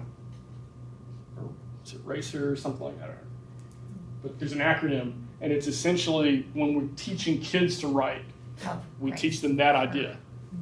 To, okay, this is the prompt you gave me, this is the language you gave me, I'm going to borrow that, I'm going to restate it. Yeah, that's not lazy. I know what you're talking about, but I can't think of the acronym either. It used to be RACE, but it's different now. Yes, I have 3 kids. It has changed in the course. My oldest is 17, the youngest is 10, turned 10 Monday. It has changed while they've been going through. Multiple times, actually. The kid in the middle, I think he had something else. So they argue about this on a regular basis when they're talking about your papers. It's a great question. I don't think there's anything at all wrong with restating a prompt like that. Yeah. And actually, as we go forward, I don't know, again, other people that write in the room, I mentioned earlier how if I see a connection, I will try to go ahead and just draw it and make it obvious to them. We will also notice that one of those last prompts had 5 or 6 sub-questions, right? So we will try to make it as obvious as possible when we're switching sections, so that you can see whether it's highlighting something, it's bolding it, whatever we can do to format the document. If we're given that option, if it's not an online portal, if we're given the option to highlight and format the document ourselves, so that we can use that as just a pathway for the reader. Yep. So you're saying it's okay to highlight words? Well, we usually bold and italicize. You do? Yeah. Okay. Always have been told not to do that in a grant. But if We- you want to focal attention to it, you Yeah. know, you think you would bold it, but, okay. We do as a means, and I saw the skeptical look. I don't. What's your approach there? Well, I was just kind of like thinking like when she said that, because like what you're saying, I do that like for subheadings. Mm-hmm. But I'm wondering, are you saying like you've been told not to do it for subheadings, or are you talking like if you're emphasizing like or putting emphasis on a word like in the middle of a paragraph? Great question. Dropping all, like you said, like James said, all the adjectives and adverbs, completely dropping those anymore to where it is all about details and numbers and percentages of what you anticipate giving back to the community and how the impact affects the community and all that.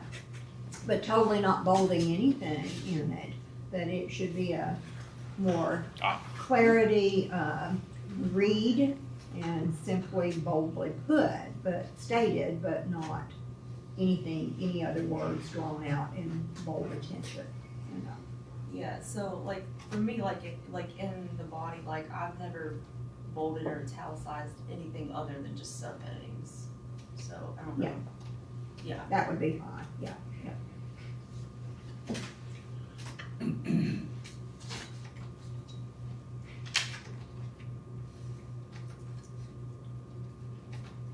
Okay, this piece comes up as a link, so it's actually not in the picture. It's a link off the presentation.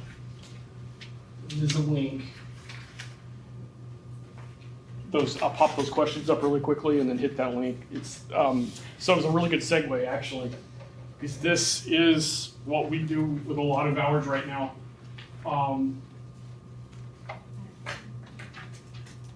So here's my prompt. I've got to give them a brief history. I've got to give them a mission. I need to be able to talk about what we address and the problem that we see currently, that we're going to address, that we're trying to address. What are our current programs? Accomplishments? Do we work and play well with others at the bottom? Right? So,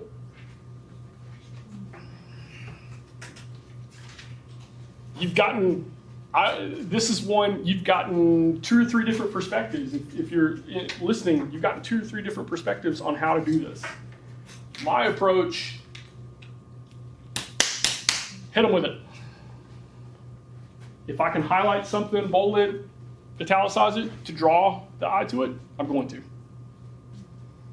It's not always an option if you're working in a portal. The formatting, right?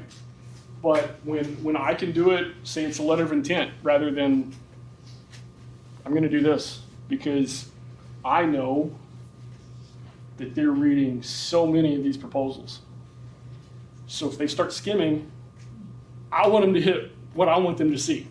So I'm going to bold it. I'm going to bold it for that reason. I'm going to bold it to draw their attention to the fact that here is where I'm responding to this part of your question. Anything like that, any visual cue that I can give my reader that this piece of information I'm going to give you is important, I'm going to do that. So, but Perfect. yeah. Oh, that's good to know. You know, everything changes like you say, so. It changes, it That's changes. good. And a couple of years ago, I probably wouldn't have done it either. But as the more I do this, the And more the more grants that likely. everybody's seeing, yeah, Yeah. so to bold and highlight your points, that's good. Can you bold within the body of work or That's not? a great question. It's the heading. I like to do headings mostly. If there's something that I really need to get out, I don't know if there's anything in this. Yeah, here it is. Okay, Yep. so you can do that. Okay. So we're not going to read every single line here, but I just wanted to draw attention to. So you can't highlight it like that, right? Darn. My colors. So yeah, so this is for me and for us. This was a quick annotation, and again, most of this has been about the nuances of writing. If I give you a rule, chances are a few minutes later I've given you the exception to that rule, right? And there's a little bit of nuance to most of this. So this is a very common question. Evidence of need and target population. So I bolded it. I want to get their eyes on that. Again, this organization, they're in a large metro. So the green here, stark contrast. There's this particular metro area. There are sections of it that are incredibly wealthy, and then, right? So the main ideas here, stark contrast. Those contrasts have created a situation where they're starting to see just this. It's not even a trend anymore. It's on an elevator, right? Demonstrating growing need for homelessness services. And actually, those stats that we pulled earlier, that's them. In a year, I think year over year, they went something like 160% of what they did the year before. So. I have a question for you really quick. So I'm noticing you're annotating, I guess is the word. You've got like where you're, showing where your sources came from. Then do you put that at the bottom, or is that? So It's a great question. Very Great complicated formatting. Great question. So again, this particular grant, I had a little bit of freedom in that I was not entering this particular piece. We were not entering it into a portal. So you mentioned earlier you're an APA writer. I turned to the dark side when I was in grad school and did a lot of APA writing. I came up Chicago style and all that, what I studied in college, but it's grad school, it's APA. With this particular, we were putting in footnotes. And Yeah. I mean, when you're, this is especially through the nonprofit lens, I mean, you've got to Yeah, have it these is. statistics and you've got to show where you're getting that data. So I guess this is a little more advanced maybe than your average grant. But it's comparable for the folks that are small business in the room. Target population, do you have a target audience? Yeah. Have you studied that audience? Yeah. Tell me about them, right? Because again, I'm investing in what you're doing. So I want to know how well you know. So this is transferable. Absolutely. I have a question for you too. So, before the organization that I'm with now, I always like full blown in grants or any writing, just use parentheses citations. Yep. And actual references at the end of whatever. And then when I started where I am now, and I was kind of took over the grant section and just Yep. kind of told, you just do the parentheses part and you don't really need the full blown references. Right. Okay, is that? That is a okay? great question. Because I haven't been doing that and I haven't had anybody come back and be like, hey, can you send me a reference, full citation for this? And now I'm it's just kind of a habit and I don't really worry about it, but it felt really weird to me. Because Yep. what does that mean in the parentheses? Like somebody's reading that and they're like, okay, cool, what is that, Do I need That's a great question. My suggestion here is this, and I will do this. I will have my working document, and then if I'm collaborating with somebody, I'm pulling from my document to put in there, right? In my working document, though, are the citations. So there might be a works cited page at the end. Or if I feel like I can get away with just the footnotes or the endnotes, I'll do that. In your application, though, and this comes back to directly addressing what you said, I think you are okay as long as you stay consistent in your format, whether it's APA, MLA, or whatever the format is, as long as your reader knows that you pulled this information from someone else and you have identified them, right? Given us enough detail that if they want further information, they can come back and ask you for that clarification. And this goes back to what I was going to say earlier. I've got that working document, right? So I can go back and just pull that citation really quickly for them if they need it. Yeah, I just try to keep like a database of, Yep. you know, Yep. so that's all there. Yep, same, yeah. And so that's, if you run into this situation, a lot of times if you're in a portal and you're doing this, you're pressed for space now, right? So I would go back to the bare bones as far as citations. Make sure that you cite it, author, year, maybe the organization if you're pulling it, like I used Giving USA earlier, Giving USA 2025. If they want to seek that clarification from you, you've got that database on your side, they can come back to you and pull that information. Yeah. But you are so pressed for space in the narrative itself that it's really hard to, beyond crediting the author, it's really hard to go much further in the citation than that. In social media, there is a statement that is used: facts tell and stories sell. Yes. So I'm wondering, have you ever used a story, such as if there was a homeless person that went from point A to point B because of this organization? Like, have you ever used a story of someone in your writings for grants? That's a great question. And there's some real nuance there too. But you guys caught the history, you know, we threw in Father Tony. I'm more likely to use stories in my reporting. I was telling Donna earlier, this is reporting season for me. So I think for the entire month of July, everything that's on my calendar, just about everything that's on my calendar is a report. Ugh. Report of the money that you use? Yes, Okay. yes. But they want to get that ROI, right? They want to know, so stories sell? Yeah, that's where the storytelling comes in. So I'm going to give them the raw data. With your funding support, we were able to provide this many beds. We were able to do this. We were able to provide this many meals. That's just numbers though, right? Then you get to that human piece, and a lot of times funders will ask for that in the reporting. If you have a particular story, please share it with us. Because they're going to do the same thing. If it's a private foundation, they're raising money from us, right? They're going to go out to the people that they're raising money from and go, look at what we did, or look at what we helped do, look at what you guys have done.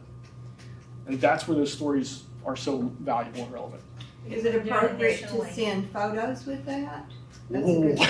good, I don't know. They do I that- do for the farmer's market. Yeah, you know, right? educational Yeah. grants too. I turn all of that in, Yeah. show them what success it's been, and, you know, but.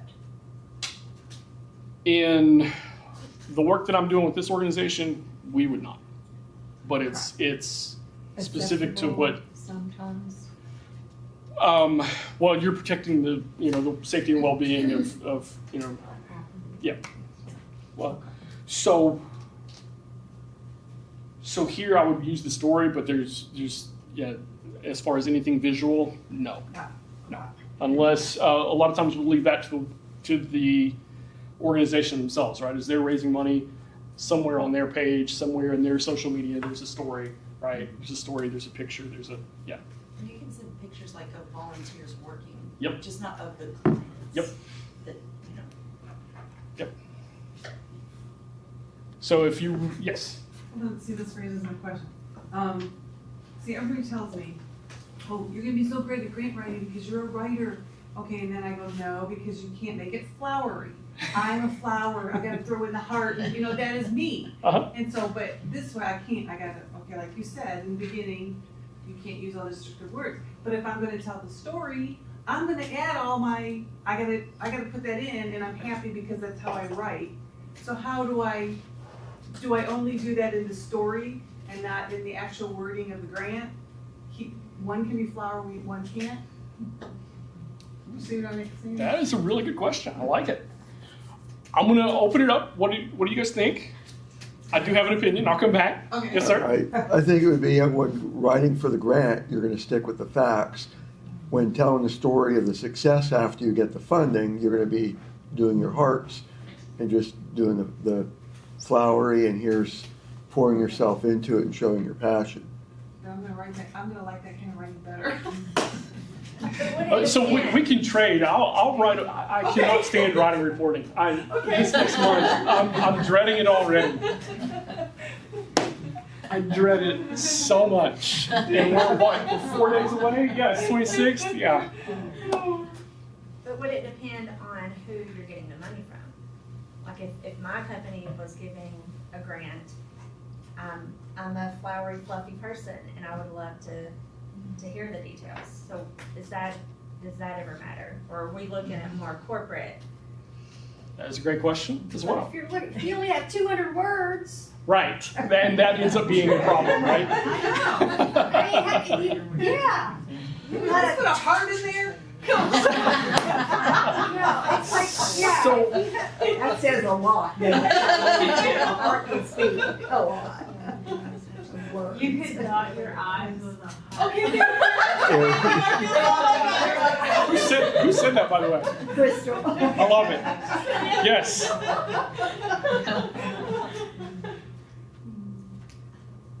So, take this for example. If you were writing this is need, right? So you have the license to tell a story of need. If my caution is that if you drill down too much on one person or one family, their need, that you miss this. But the flip side is there's no heart here, right? No, yeah, It's all stats. yeah. Yeah. Now, I think the stats in this particular case, that's a pretty damning, right? I mean, let's see. So the way I kind of, and I was just doing this really quickly, the green was kind of like the main idea that I wanted to get across, right? And then the blue and yellow are some of the argument behind it and some of the evidence behind it, right? So a lot of that blue is all stats. But look at the bottom, the eviction filings. So again, we started this conversation tonight talking about how the federal funding environment is changing, right? And it's so, we don't know what's going on. We have no idea, right? This isn't because of that specifically, but because of federal funding programs that have exhausted themselves. And the end result of that was a trend of eviction notices, eviction filings that just skyrocketed. So if I were doing this, you can squeeze in sometimes, you can squeeze in a little bit of the heart in this, what's the need? My personal approach is that I want to capture the entire community, not one person's story here. If I'm reporting out, that's where I'm very likely to go, okay, what is a good story that we can use that really shares just what an impact that funding had. So then I'm going to go look for that story and tell that story. Yeah. So we can trade. Okay. You'll do the reporting. I'll do that. You can also, like, in your research, like when you're, filling out like whoever this funder is, read like who they have given money to. Yes. Because a lot of time there'll be testimonials, like So like who they've given money to in the past, and those people will say something or whatever. They'll tell a story, and you can see if is it a lot of data. Have they helped the masses, or they were small town? You know what I mean? And think of it that way. Like, you know, Misty, like you were saying, if you were gonna give somebody a grant, you know, like you would be more heart involved. So you kind of feel out the funder. You know, if you're requesting money from Meyer, what do you think that they want? If you're requesting money from the government, what do they, you know what I mean? Are they concerned about 2 families, or are they concerned about thousands and thousands of people? You know what I mean? So you kind of have to think about just the audience in that sense too. I mean, all of them are going to be concerned about your numbers, but some of them are not going to be concerned at all about your story, and some of them very much are, you know. And sometimes they ask, well, like I've had several of them where they'll ask about like a testimonial, like, Yes. you know, so then you want to prepare something good and then keep that, like he said, like in your core, whatever I call it, verbiage, but you know, that you alter all the time. Yes. And actually that point right there, and it comes back to the social media point, the organizations that I've worked with, they're really good at telling the story up front. They're not as good about, believe it or not, telling this story, telling their successes in a way that really resonates and hits the heart. So the folks out here that are nonprofit, that's something that you need to file away, take with you as well.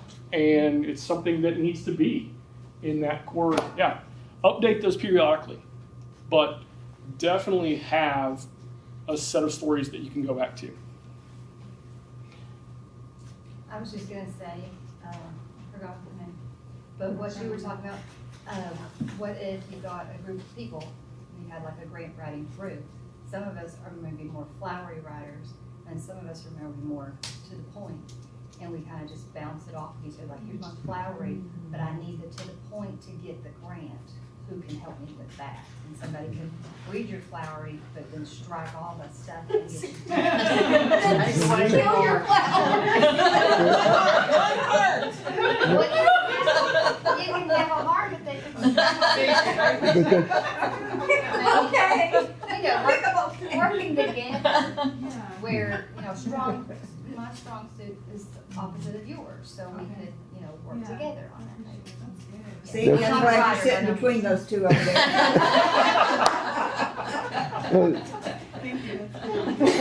That's a wonderful idea. Yeah, it is. How poor do you make yourself sound in some of these? I mean, that's the other piece. That's a good question. I don't. No. And I don't know necessarily when I say poor, I think is maybe the word needy is probably what, you know, if we go, like, we're applying for different grants or things from the fire department standpoint, I don't want it to look like, hey, these guys have been just sitting on their butts for the last 35 years and haven't really, they've not progressed, they've not done anything, they need us to come in and support them financially or they're not gonna make it.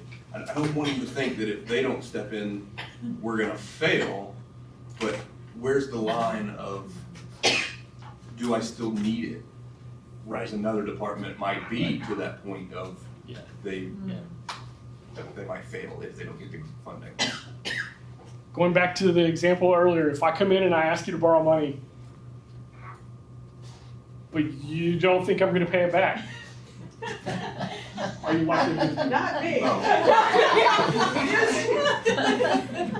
Oh, you were immediately like, hey, I want to know. I don't like this finance touch to that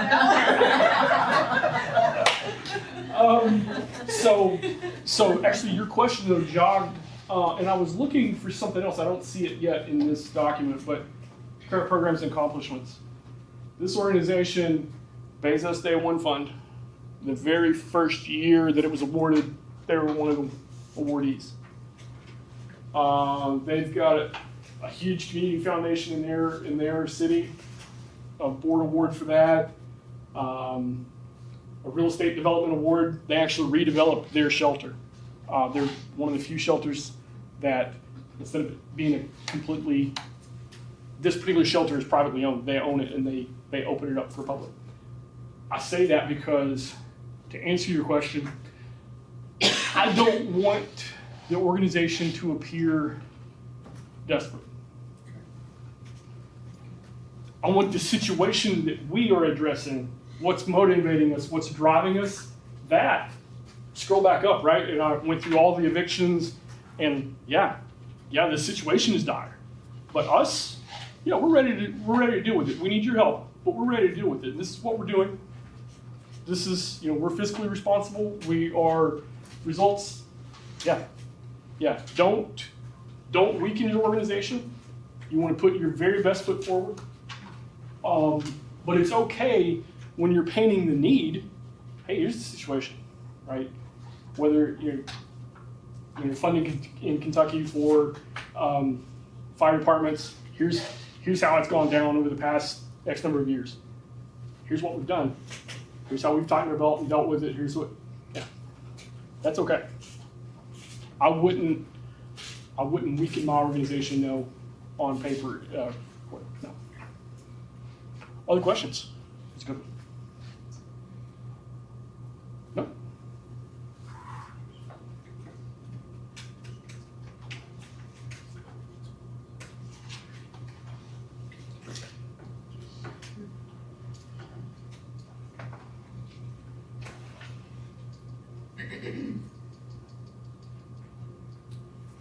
Okay, I think we've covered, let's see what this one is.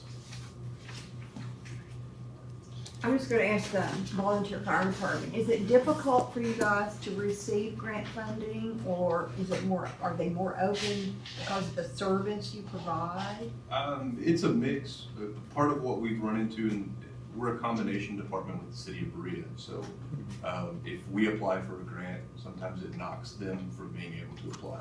So we can't apply for the same grants, but when we start looking at like private organizations like State Farm, there's Firehouse Subs, that's part of what their motto and everything is. There are places like that, but there's not, there is a, it's very competitive from what we can tell. Yep.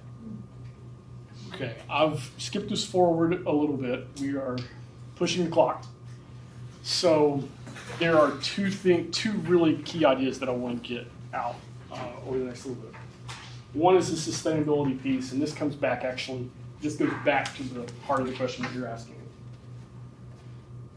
And the next will be how the collaborative piece. So the sustainability piece, often on those common grants, one of the questions that they're going to ask is, for nonprofit organizations, sometimes there are a few funding streams, but they're limited, right?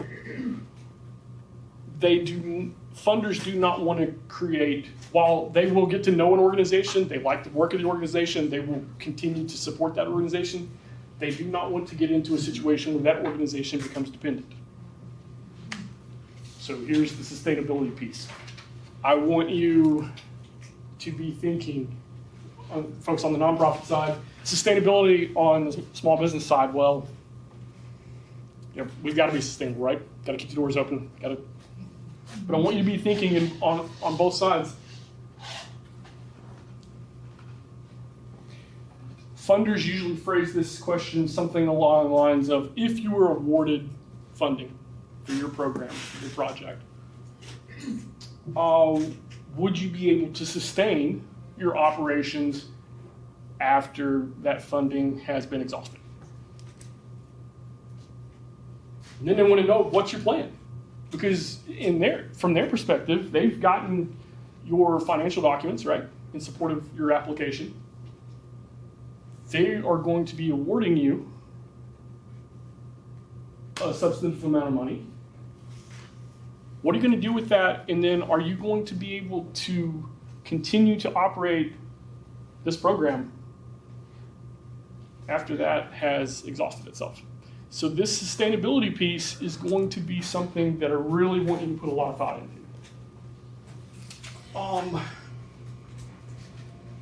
So again, put your best foot forward, right? This organization, they are very proud of the way that they have been able to manage their, and we've, through the night, I've kind of, they started with about 10 cots in a basement of a church.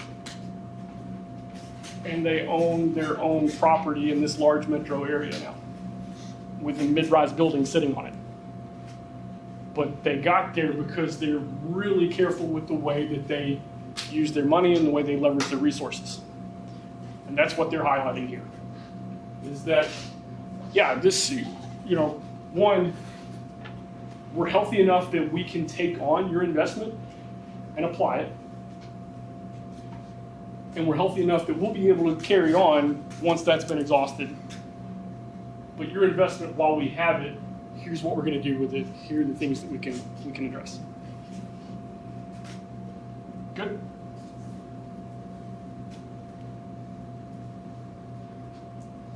Another, just little flag there, diversifying as much of your funding stream as possible, right?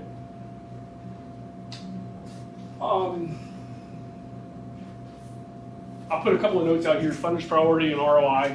Again, this ROI is going to be a good way to segue to the collaborative piece. And I've tried to highlight it again and again tonight.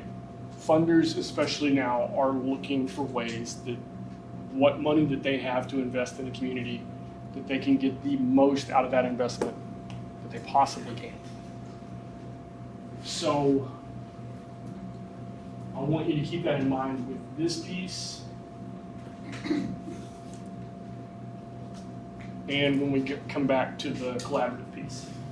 So, okay, the small business side I'm not as familiar with. You guys are great about keeping up with data and evaluating what you're doing, right? Yeah.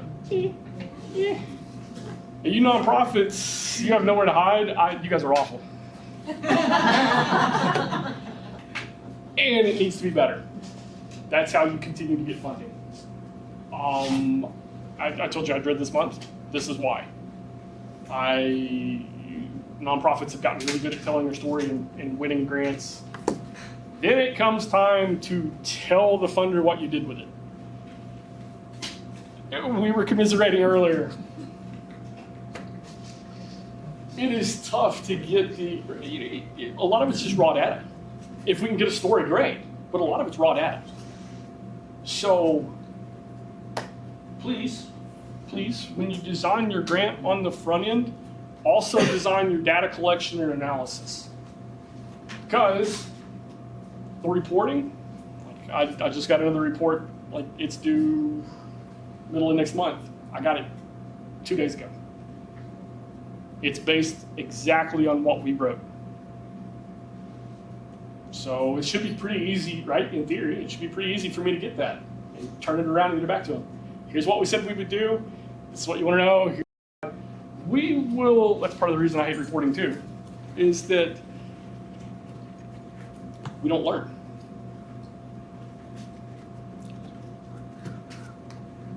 We may have came up with a great idea and a great project in theory, and then we implemented it and we didn't get the outcomes we were looking for. Your funder wants to know that. And it's not going to penalize you to be really honest and really direct about what you learned, about what you would do differently. Again, going back to that ROI note, right? If you figured out that this type of approach is a bad idea, I want to know that because I don't want to fund the next bad idea that comes down. I want to, right? So nonprofits are less than forthcoming when it comes to that. So the nonprofit folks in the room, take that one with you tonight as well. And she has a good... I just had my mind blown. I am getting certified to become an advanced grant writer. And one of the things that I just read is the differentiation between the goals when you're writing a grant and the objective when you're writing a grant. And everything I've ever learned about SMART goals has just been turned on its head. Because when it comes to grant writing, your goal is actually very simple, very basic. Increase access to food throughout the day at this school. That's the goal. Very basic, not much to it. Whereas when you're writing the objectives, that's when you utilize the SMART acronym with specific, measurable, attainable, realistic, and time bound. Then the objectives are where you go into that detail. Any thoughts on that? It went really fast and I don't really see the difference. Goals are your overarching, right? Oh, And it's when we think about like vision statements and things like that. If Okay. if like I've spent this entire night with an organization. My examples have been from an organization fighting homelessness, right? So, what's their goal look like? Well, we're going to eradicate homelessness in the city that we're in. It's really tough to do SMART goals for that. The goals are the goal is the what you want to do. Yep. The objective is the how. The objective is the how. That's where you really want to focus in on your on is your objective, is it specific enough that you can actually achieve it? So are you expected to have one objective? No, you can still have multiple objectives on a. Because it takes a whole lot. Yeah, it's just that we tend to go at that a little backward. We tend to try to apply the SMART goals to the goal itself. And I'm sorry, but like in this case, eradicating homelessness in the city is. What was the SMART acronym? What did that stand for? Specific, measurable, attainable, realistic, time specific. Thank you. You're welcome. Way to go, Peter. Sorry. Okay.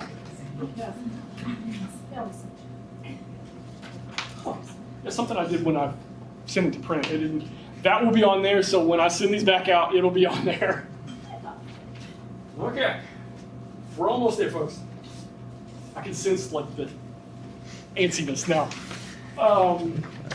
There's the goals, by the way. Then here's an example.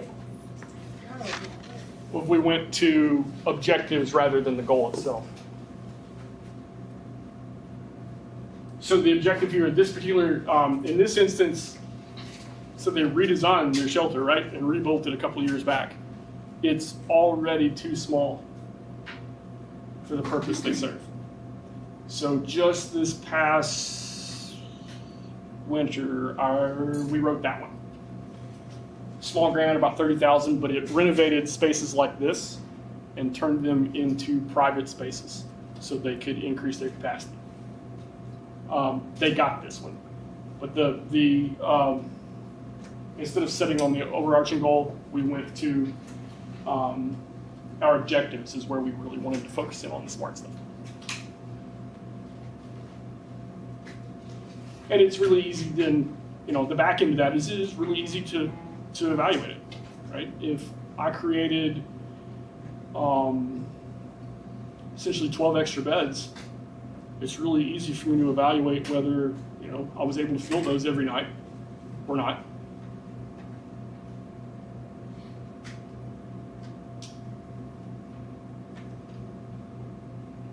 All right. Again, this one's aimed a little bit at the nonprofits. Small businesses, when you see communities doing well, small businesses are collaborating and working together. I go into one small business, I enjoy their service, and they direct me down the street, right? When the community is running well, that's what's happening. On the nonprofit side, when we're addressing community needs, those of you that have been in the nonprofit realm, how many interagency meetings, things like that? Okay. And for me, when I was going, I wanted to sit there and we duplicate services. But in the process of duplicating those services, we still let things fall through. We're not as efficient as we could be. From a singular entity, a singular nonprofit, we're trying to get grant money for our organization, and it becomes the survival thing, right? Rather than, hey, what we're passionate about, what we're motivated for is to solve this problem in our community. Well, that's going to take more than just us, right? But we write the grants very often as solitary entities. Well, organizations have started with some form of, the funders have started with some form of question. It looks like this. Describe your organization's most significant interactions with other organizations. The program and projects just stay on that. But what, in other words, how closely are you working together with your community? And I mentioned the interagency meetings. I would go to those. Those were perfunctory. Is that fair? We leave so much on the table there. And in a way, it's caused by a lot of these grant applications because they're competitive. Mm-hmm. So I don't want to tip my hand and tell you what got me this grant last time because that's a great point. Then you might get it and it might knock me out of getting it. Yep. So Yep. And I'm relying on that funding. Yeah. Yeah, that's a very good point. Flip side is that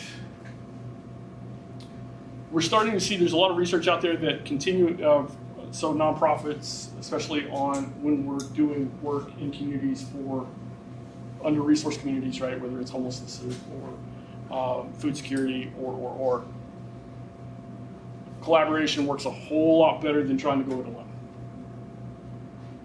And your funder is happier because that acts as a multiplier on what they're doing. So going into those interagency meetings, they really are there as an opportunity to create partnerships. And we, like I said, we leave that on the table. From the nonprofit side, we leave that on the table all the time. And we're all stuck doing our own little thing, trying to survive. Yeah, we want to get to the mission, but we're trying to survive. And we've kind of lost sight of our purpose.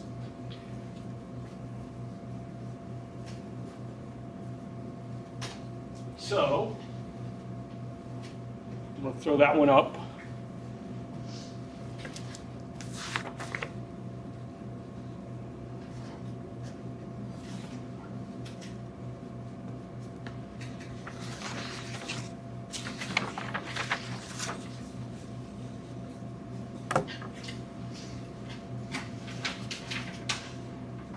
I don't think we have that one.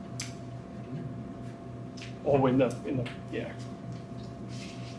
So if this one isn't in your paperwork that I've put up there, it will come to you as well.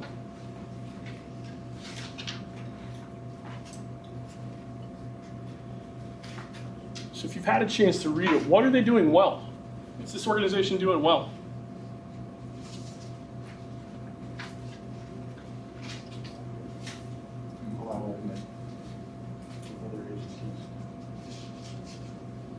They've listed a bunch of organizations they're working with. By the way, I'm writing for these guys, and I'll still, they've listed a bunch of organizations they're working with. From experience, I can tell you that this partnership here is really active. So there is at least, we've gotten ground floor and above now. That partnership is really active. It looks like they're covering a whole continuum of not just focusing on housing insecurity, but like a whole gamut of health and well-being. Yeah. Trying to be involved with that whole spectrum. And I've been looking for the words. Do you care to say that again? Oh, just they're involved with the whole spectrum of kind of that health and well-being, not just focused, singularly on one specific issue. Because, of course, in a city, you have all of those different things that, because someone is housing insecure, that there's many, many reasons for that. And so you can't focus just singularly on one thing. You have to look at the holistic kind of whole picture. And so that looks like what they're doing. They really are doing lots of different types of community services and being directly involved. And so if I could, yeah, those networks are really active and productive, though. They're not just there, they're really active and productive. The productivity part is what I'm focusing on. Funders love this. And that's just, I said, what are they doing well? What can make this stronger? If we could see where those partnerships, where there was really, hey, when this issue comes up, we work with this organization over here to address one need. Oh, there's an education and workforce development issue that comes up. Okay, we're over here. They want to see that and see that it's more than just on paper. They want to see that it's active. But when they see responses like this, that is a huge boost to your application. Downside, it's really hard to write. Because it's really hard it's messy in real life, right? But if you can leverage those relationships around you, we do it informally. We're just not really good at it yet. Of going, okay, I can do this. You've got this piece. If this grant comes in, there's a way for us both. Like I said, funders love that. That is a huge boost. But as somebody that writes, it's a challenge to write this, because it's a challenge to put this together and hold it together as a partnership. Right? But I do want you to start thinking in those terms, because we're so much more effective like that. Good. And we've hit 10 after, and people are like, I want to go home. So I'm going to stop us there. Questions, comments, things that we didn't cover that you were hoping that we would? I have one. I don't want it to be long because I know some people might have to go. For people who are just starting, and I actually came, ideas, always ideas. I'm looking more actually through the nonprofit lens, but if you are applying for your very first grant, this is really helpful to hear. It's competitive. And you don't have data, you don't have any results yet. And maybe that's, you don't even have an answer, but is there a resource for that? Or what is the one little tidbit of advice you would give if you're writing that very first? If you're writing that first one, You'd be surprised you probably don't. Right, Yeah. well, we're just, when you're first getting started, right, you probably do have some, because you might have been working informally too. yeah. So anyway, I'm just curious. I don't know that I have a good answer for you on the spot. Let me You put just some have thought to dig into in that. and see what happens. Let me put some thought into that and see if I can come up with a good answer. You had a response, and I said be authentic. that is huge. That is That's huge. paramount, I believe, but I also believe that, your nonprofits, you're competing for the same monies in many cases. It's not about me, it's about we. Collectively, you'll be successful if you do as he said, have the involvement of your group and share. If you get what you're looking for, you'll be able to help her with her organization. And if we improve the lives of the people in the community, it's going to carry over to your business, to your other agencies. And if I'm the funder, which if I'm giving you money like that, I want to know what you're doing. Yep. And if they're not asking, maybe you don't need to work with them because they're not supporting you. I guess that maybe just to extended part of that question might be, are there some grants that are easier to apply for than others? Would that be part of the equation? Without knowing the specifics, we may have to talk later. So yeah, without knowing the specifics, I don't know if Just I. thinking corporate grants, to Yeah, me right. those seem like they're gonna get thousands of submissions. That's a long shot. Probably something maybe like State Farm where it's just the region or just Kentucky. Maybe thinking That's that. fair. Okay. Okay, so I've got a quick eval and a